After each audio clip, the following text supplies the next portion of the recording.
On a weekend so jam-packed with racing that we couldn't even get our internet show shot until the sun had gone down, we welcome you to the final post-show of the year for the RacerX Motocross Show on AlliedSports.com. Jason Wygant, Paul Lindsay back. Success here, our very first National Apollo Raceway. Big crowd, good track, it was good. Success would be an understatement. Literally capacity crowd. Great, Yes. rough, rutted track as we predicted yesterday. Yeah. A lot of people not sure how the track was going to turn out. As you'll see, it was a fantastic track. Very challenging on the riders. And although Ryan Dungey had the championship wrapped up, we knew there'd be some battles behind him, such as Short and Metcalf for second. We also knew that privateers like Chisholm, Sipes, and Regal were going to be duking it out for points positions, and that's exactly how it turned out today. Let's get to the highlights.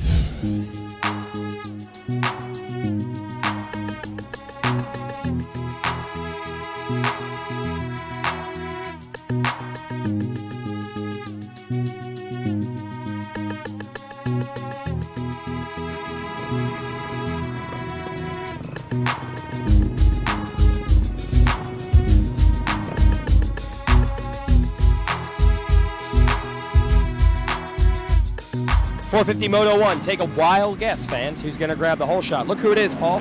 It's the Honda, very familiar Honda number 29 of Andrew Short. Very comfortable with that whole shot this year. Dungey has a good start as well, but Mike Alessi looks racy on this day. He actually pushes Dungey out of the way, and so does Ryan Sipes. Alessi would quickly lose all those positions, but not Sipes. He would fight Dungey for second. Yeah, the Moto Concepts Yamaha, Ryan Sipes, second fastest in practice, looked like he meant business and got around Dungey quickly and was going after Short. Then Dungey would eventually get around the 46, and then you start looking for Brett Metcalf, who has been so strong as of late. Metcalf would get to the rear fender of Sipes for third, and Sipes made it tough on him as well. Yeah, Metcalf had his work cut off for him, knew he needed to get Short, couldn't let him get away. They're battling for second place in points, so that was important for Metcalf to get moving, and moving he did. Pretty big gap back to the next battle, but those guys are riding hard too. Yeah, at the halfway mark, it's Dungey, Short, Metcalf, Sipes, all comfortably in the top four, and then a pretty big gap back to Regal and Townley and Wyndham back after that. So Dungey's going to make the move on Short. He's got the lead, but Metcalf kept digging deep. He would get around Sipes, and then he would start closing the gap on Short. And then crazy what happens to Short. He gets tangled up with a lap rider, goes down, and Metcalf waltzes right by. Yeah, Metcalf was putting the pressure on him, and Andrew admitted that, but he chose a bad line right behind the lapper. Down goes the lapper, Metcalf goes into second. Short would pick it up and finish third. Dungey's going to win the moto, no surprise there. The only battle in the last lap was Regal going after Sipes for fourth. Sipes was holding on to the position. Regal finishes up in the top five.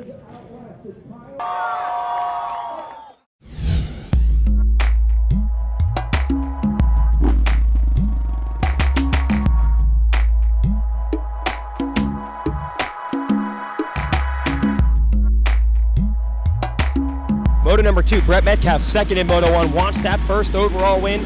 He just edges out Short for the whole shot. And the two Honda boys, who both unable to get overall wins this year, this is their opportunity, and they were going for it early. Yeah, and another Moto Concepts Yamaha up there early, Chisholm this time instead of Sipes. Dungey with a bad start, Alessi pulls into the mechanic area. Everything's upside down in this moto. And it sure looked like Metcalf was going to be hard to catch in this one. He and Short had about a 7-second gap on Dungey at one point, but then all of a sudden on lap 4, Metcalf disappeared, endoed in some braking bumps. Yeah, Metcalf down, much to the surprise of all the spectators, and suddenly Short's out front. Metcalf's all the way back to 8th, which is critical for second overall in the points. Those guys have been battling. That's the only battle we have left in the points. At that point, you got to know Dungey's going to try to get Short. We think that's going to happen. So if Short stays second, Metcalf needs to get back to at least 5th, and he ends up doing better than that. Yeah, he was all the way back to 8th. He would keep digging, keep charging. As Metcalf was trying to get into the top 5, Dungey's going to put the pressure on Short and eventually make the move. Dungey's going to go 1-1 in the day. That'll be 10 overall victories in his rookie season, a new record. But what a charge by Metcalf. He didn't just get top 5, he moved all the way up to 3rd. Yeah, at one point it looked like he was going to give away that second in the championship, but a very well-earned podium for Metcalf today, proving why he finished second in the points. Disappointing ride for Shorty, but still second overall on the day. Yeah, he edges Metcalf with 3-2 to the 2-3. So congrats to Short and Metcalf on the podium for the season and on the day.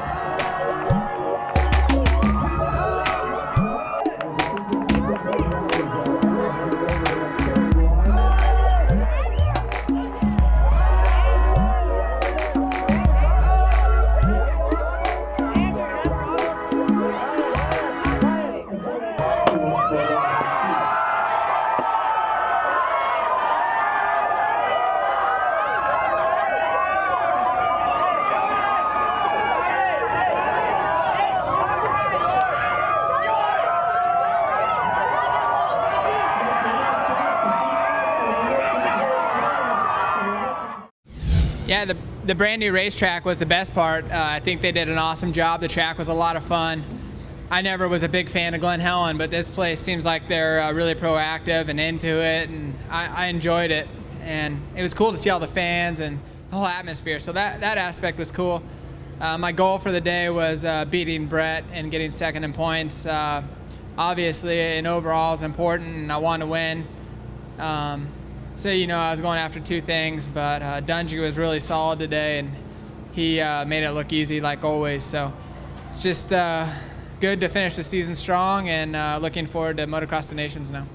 There's a lot of uncertainty for me with my career. Obviously, I've been really blessed to ride for Honda, and I've been there for 6 years, and I don't have a deal done. So after the Nations, I'll just kind of be waiting for that to happen, and look forward to learning from this year and the experience and build on it for the upcoming season.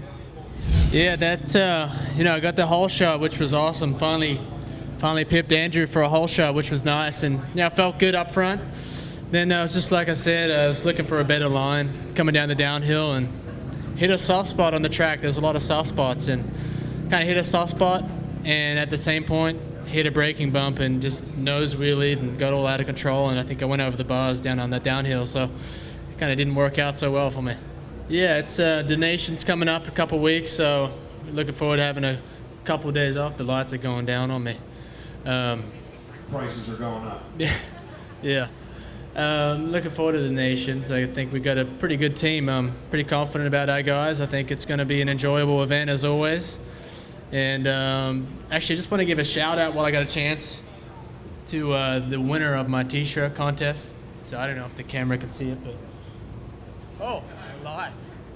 So this entry came all the way from Indonesia. We had over 300 entries, and Dav from Indonesia won. So I'd like to thank him for his entry and everybody's entry. It was really, really cool, and I'm glad to be out here at Paula celebrating with all the fans, and had a great day.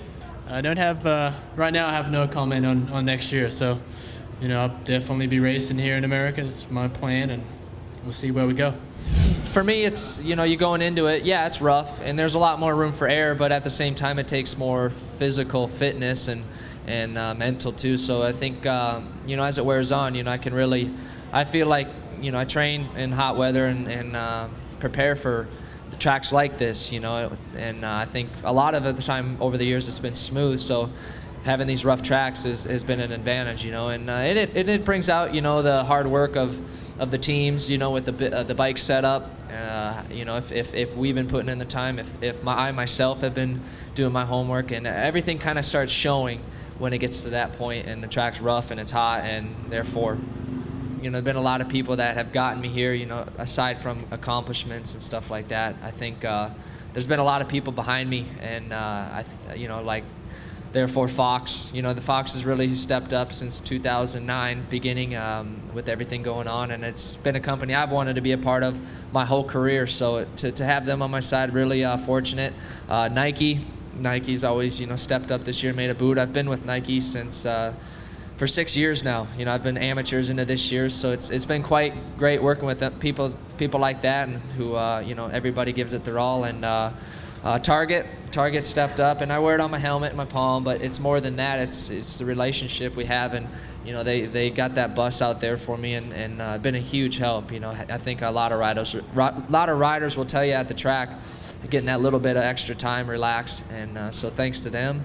And Oakley, I think another sponsor didn't really have to take me under their wing, but they gave me a chance, and to work with Paggio and Hedgie and all the rest of the crew out here today, and so really thankful for all the people around me, and my parents, mom and dad, family, and the whole team Suzuki. Thank you. I think there's been a lot of a group of people I've been really fortunate to work with, Roger being one of them, and Ricky, and the list goes on. I've been really fortunate in that area, so gotta just, everything happens for a reason, and I think in the end, it's all for the better, and there's tests in life, so we just got to take it one bit at a time, and put our head down and be smart. Well, it's always a battle of attrition here in this 450 class. I just figured this out. I believe this is 4 straight years where the defending champ of this class did not complete the tour. Ricky Carmichael retired, Grant Langston didn't make it back due to injuries, James Stewart didn't come back to race, Chad Reed didn't make it to the end of the year. This year, you've got to be in it to win it, as they say, and the record book shows it. Ryan Dungey was here. He dominated. Absolutely dominating performance today and the whole season. And obviously, Metcalf coming on strong at the end of the season. And everybody knows I'm an Andrew Short guy. But let's not forget all those critics that say Andrew Short shouldn't be on the team. Once again, I mentioned it yesterday, 8 out of 9 450 series. Since he got on a 450, he's been in the top 3. That means he's consistently been, for 5 years, in the 450 class, the second or third fastest guy. Which could be key in motocross to nations where you need consistency. What can you say about Metcalf, though? I mean, he came in with really a clean slate. I don't know if anyone expected much out of him on a big bike. He always seemed to be a great small bore rider, even on the 125. What a breakthrough. Unbelievable. You know, Metcalf, when he came over here, started out as a supercross specialist and, like you said, a small bike specialist. He has evolved into an outdoor specialist and now a big bike specialist. He's going to lead Australia into the Motocross to Nations. He'll be battling Dungey and Short there. It's going to be great. Congratulations to Metcalf on an incredible season and with an explanation point on it today to come through the pack the way he did. Absolutely, but they couldn't edge Dungey for the win again today. 10 overall wins. It's a new rookie record. Who knows what other records this guy's going to shadow over the next couple of years. We'll be here to cover it. Thanks for watching the Racer X Motocross Show on AlliSports.com. For Paul Lindsay, I'm Jason Wygant. Thanks for joining us.